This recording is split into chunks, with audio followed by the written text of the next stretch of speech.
Multicultural সোসাইটিতে যারা নিজের ঈমান আমলকে বাঁচাতে চান তাদের জন্য সবচেয়ে প্রধান কর্মসূচি হলো 5 ওয়াক্ত নামাজকে সর্বোচ্চ গুরুত্বের সাথে আদায় করা।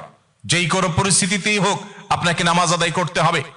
প্রিয় ভাইরা আমার, আমরা সেই রাসূলের উম্মত যে রাসূল সাল্লাল্লাহু আলাইহি সাল্লাম জীবনের শেষ মুহূর্তে অত্যন্ত কষ্ট করে যখন মাত্র 20-25 গজ দূরে নিজের বাসা থেকে মসজিদ এতটুকু দূরে গিয়ে নামাজ আদায় করার মতো শক্তিও ছিল না, তখন আমাদের প্রিয় নবী সাল্লাল্লাহু আলাইহি সাল্লাম একদিকে হামজা রাদিয়াল্লাহু তাআলা আনহু, আরেকদিকে আলী রাদিয়াল্লাহু তাআলা আনহুর কাঁধে দুটি হাত রেখে, দুইজন সাহাবী আলী রাদিয়াল্লাহু তাআলা এবং আরেকজন সম্ভবত আব্বাস রাদিয়াল্লাহু তাআলা আনহু, দুজনের কাঁধে দুটি হাত রেখে পুরো শরীরের ভার তাদের উপর ছেড়ে দিয়ে তারপরে পাওকে মাটিতে টানতে টানতে টেনে হেঁচড়ে নিয়ে তারপর তিনি জামাতের সাথে নামাজ আদায় করেছেন। তারপর নামাজ তরক করেন নাই।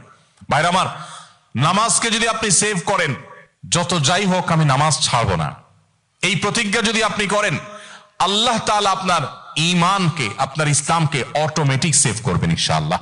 এই জন্য ভাই, আপনি জব করছেন, চাকরি করছেন, আপনার পেশাবের জন্য, আপনার ওয়াশরুমে যাওয়ার জন্য যে সময়টা আপনি পাবেন, ওই সময়টা থেকে বাঁচিয়ে হলেও আপনি অন্তত ফরজ নামাজগুলো আপনাকে পড়ে ফেলতে হবে।